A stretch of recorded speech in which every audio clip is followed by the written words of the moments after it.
Good afternoon friends, आपका हमारे channel लिख के ट्यूटोरियल्स में स्वागत है। अभी का जो हमारा टॉपिक है वो है फ्रेंच साम्राज्यवाद का विस्तार। फ्रेंच साम्राज्यवाद का विस्तार, ठीक है। जो हम टॉपिक डिस्कस करने जा रहे हैं वो है MJC history 6 semester 4 B exam का। फ्रेंच साम्राज्यवाद, साम्राज्यवाद का इंग्लिश होता है इम्पेरियलिज्म। तो फ्रेंच इम्पेरियलिज्म का spread of French imperialism. Europe में फ्रांसीसी साम्राज्यवाद मुख्यतः सैन्य विजय, राजनीतिक गठबंधनों और क्षेत्रीय विलय के माध्यम से हुआ, विशेष रूप से 18वीं सदी के अंत और 19वीं सदी के प्रारंभ में। कह रहा है कि यूरोप में जो फ्रांसीसी साम्राज्यवाद खास करके सैन्य विजय, राजनीतिक गठबंधन और क्षेत्रीय विलय के माध्यम से हुआ, तो ये विशेष रूप से 18वीं सदी के लास्ट में, अंत में और 19वीं सदी के शुरुआत में हुआ। 17वीं शताब्दी के अंत में फ्रांस ने युद्धों के माध्यम से अपने प्रभाव का विस्तार किया। 17वीं शताब्दी के अंत में फ्रांस जो था वो अपने युद्ध के माध्यम से अपने प्रभाव का क्या किया, विस्तार किया। अल्सेस और स्पेनिश नीदरलैंड के कुछ हिस्सों पर कब्जा कर लिया। 17वीं शताब्दी के अंत में फ्रांस ने युद्ध के माध्यम से अपने प्रभाव का क्या किया, विस्तार किया। अल्सेस और स्पेनिश नीदरलैंड के कुछ हिस्सों पर क्या कर लिया, कब्जा कर लिया। 18वीं सदी के उत्तरार्ध में, मतलब 18वीं सदी के बीच में, उत्तरार्ध में एक महत्वपूर्ण मोड़ आया। 18वीं सदी के उत्तरार्ध में क्या आया, एक महत्वपूर्ण मोड़ आया। फ्रांसीसी क्रांति 1789, फ्रांसीसी क्रांति 1789 1789 के कारण नेपोलियन बोनापार्ट का उदय हुआ, ठीक है। फ्रांसीसी क्रांति, फ्रेंच रिवॉल्यूशन जिसको इंग्लिश में कहते हैं, 1789 के कारण नेपोलियन बोनापार्ट का क्या हुआ, उदय हुआ, जिसने पूरे यूरोप में फ्रांसीसी शक्ति का विस्तार करने की कोशिश की। जिसने पूरे यूरोप में फ्रांस का जो ताकत था, जो पावर था, उसको फैलाने का क्या किया, कोशिश किया।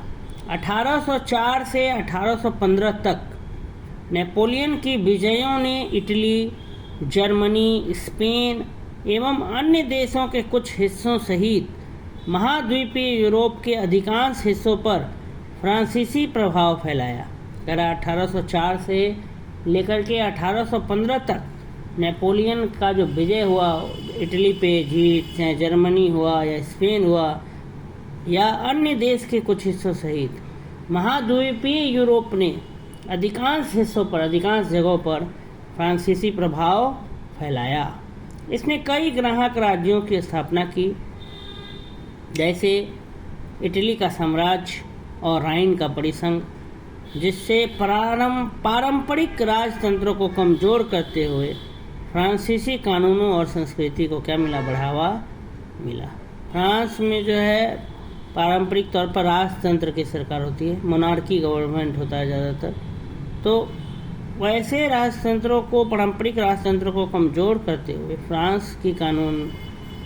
फ्रांसीसी कानून और संस्कृति को क्या मिला, बढ़ावा मिला।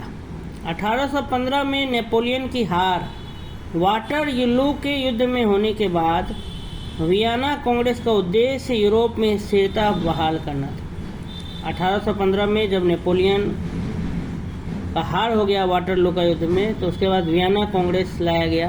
तो वियना कांग्रेस का जो उद्देश्य था वो यूरोप में स्थिरता बहाल करना था, यूरोप में स्टेबिलिटी लाना था, फ्रांस के क्षेत्रीय लाभ को कम करना था, लेकिन एक प्रमुख शक्ति के रूप में इसकी स्थिति क्या करना था, बनाए रखना था। नेपोलियन युद्धों के बाद भी फ्रांस कूटनीति, सांस्कृतिक आदान प्रदान और आर्थिक संबंधों के माध्यम से यूरोपीय मामलों में प्रभावशाली रहा। कह रहा है कि नेपोलियन जो था, युद्ध के बाद भी फ्रांस का जो कूटनीति हुआ, डिप्लोमेटिक डिप्लोमेसी जिसको कहते हैं कूटनीति, सांस्कृतिक आदान प्रदान, कल्चर का आदान प्रदान हुआ, आर्थिक संबंध, पैसे का लेन देन के माध्यम से यूरोपीय मामलों में प्रभावशाली रहा नेपोलियन जो था, जिसने उपनिवेशों में भविष्य के रिश्तों के लिए आधार तैयार किया। तो नेपोलियन का जो कूटनीति था या सांस्कृतिक आदान प्रदान हो या आर्थिक संबंध हो, उसके कारण यूरोपीय मामलों में क्या रहा, प्रभावशाली रहा और उपनिवेश में भविष्य के रिश्तों के लिए क्या किया, आधार तैयार किया। कुल मिलाकर यूरोप में फ्रांसीसी साम्राज्यवाद की विशेषता आक्रामक सैन्य अभियान और रणनीतिक राजनीतिक चालें थी, जिसने महाद्वीप के राजनीतिक परिदृश्य को नया रूप दिया।